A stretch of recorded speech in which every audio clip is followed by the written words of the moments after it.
வணக்கம்.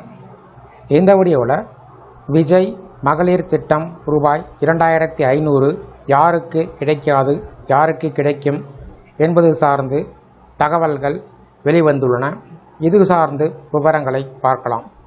இந்த வீடியோவை தொடர்ந்து பார்க்குறதுக்கு முன்னாடி நம்ம சேனலை இதுவரைக்கும் சப்ஸ்கிரைப் பண்ணாதவங்க இந்த வீடியோக்கு கீழே இருக்க ரெட் கலர் சப்ஸ்கிரைப் பட்டன் அழுத்தி சப்ஸ்கிரைப் பண்ணிக்கோங்க. அப்படியே பக்கத்தில் இருக்கக்கூடிய நோட்டிஃபிகேஷன் பெல் சிம்பலையும் ப்ரெஸ் பண்ணுங்கள். அப்போ தான் நம்ம சேனலில் இதுபோல் வீடியோக்கள் அப்டேட் பண்ணும்போது அதற்கான நோட்டிஃபிகேஷன் உங்களுக்கு உடனுக்குடன் கிடைக்கும். தவேகா அரசு அமைந்தவுடன் விஜய் அறிவித்துள்ள மாதம் ரூபாய் 2500 மகளிர் நிதியுதவி திட்டம் தமிழக அரசியல் மற்றும் சமூக விவாதத்தில் முக்கிய இடத்தை பிடித்திருக்கிறது.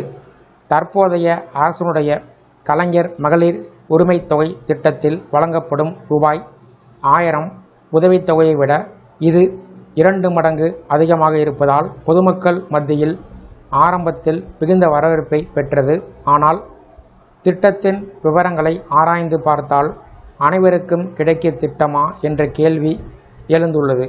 இதற்கு முக்கியமான காரணம் இந்த திட்டத்தில் குறிப்பிடப்பட்டுள்ள வயது வரம்பு. 60 வயதிற்கு உட்பட்ட பெண்களுக்கு மட்டுமே இந்த உதவி வழங்கப்படும் என்று கூறப்பட்டிருப்பது சமூகத்தில் உள்ள ஒரு பெரிய பிரிவை நேரடியாக தவிர்க்கும் நிலைமை உருவாகிறது.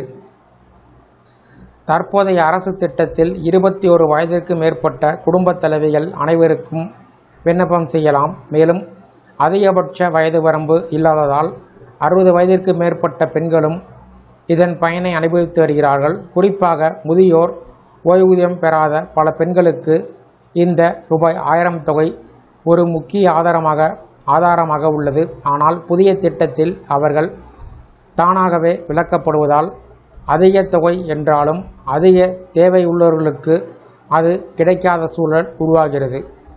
இது சமூக நீதி கோணத்தில் விவாதிக்கப்படும் ஒரு முக்கிய அம்சமாக மாறியிருக்கிறது. மேலும் ரூபாய் 2500 போன்ற பெரிய தொகை மாதந்தோறும் வழங்குவது அரசுக்கு பெரும் நிதிச்சுமை ஏற்படுத்தக்கூடியது.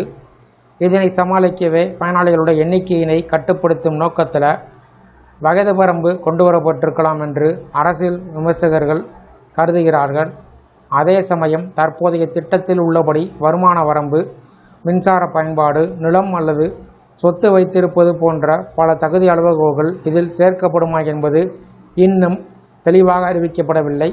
இந்த தகவல்கள் வெளிவராததால் நடுத்தர மற்றும் ஏழை குடும்பங்களை சேர்ந்த பெண்கள் தங்களுக்கு இந்த திட்டம் கிடைக்குமா இல்லையா என்ற குழப்பத்தில் உள்ளார்கள்.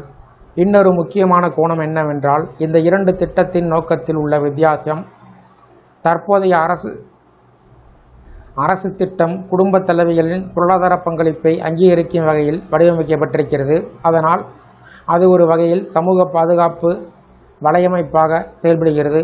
ஆனால் விஜய் அறிவித்துள்ள திட்டம் தேர்தல் வாக்குறுதியாக இருப்பதால் அது நடைமுறைக்கு வரும்போது பல மாற்றங்கள் ஏற்படக்கூடும். திட்டத்தின் செயல்பாடு, தகுதி விதிமுறைகள், நிதி ஆதாரம் போன்றவை தெளிவாக அறிவிக்கப்பட்ட பின்பே அதன் உண்மையான தாக்கத்தை மதிப்பிட முடியும். மொத்தத்தில் பார்த்தால் ரூபாய் 2500 என்ற அதிக தொகை பெண்களின் வாழ்க்கையில் பெரிய மாற்றத்தை ஏற்படுத்தக்கூடியதுதான். குறிப்பாக தினசரி செலவுகள், குடும்பச் செலவுகள், குழந்தைகளுடைய கல்வி போன்றவற்றில் இது ஒரு பெரிய உதவியாக இருக்கும். ஆனால் அதே நேரத்தில் 60 வயது என்ற உச்சவரம்பு காரணமாக தற்போதைய திட்டத்தில் பயன்பெற்று வரக்கூடிய பல பெண்கள் இந்த புதிய திட்டத்தில் சேர முடியாத அபாயம் உள்ளது. இருப்பினும் அதிகாரப்பூர்வ அறிவிப்புகள் வெளிவந்தவுடன் தான் இது உறுதிப்படுத்தப்படும். இந்த வீடியோ குறித்த உங்களுடைய கருத்துக்களை கமெண்ட் செக்ஷனில் பதிவிடுங்க. இந்த வீடியோ பிடிச்சிருந்தா வீடியோக்கு லைக் பண்ணுங்கள். இந்த வீடியோவை அனைவருக்கும் ஷேர் பண்ணுங்கள். நன்றி.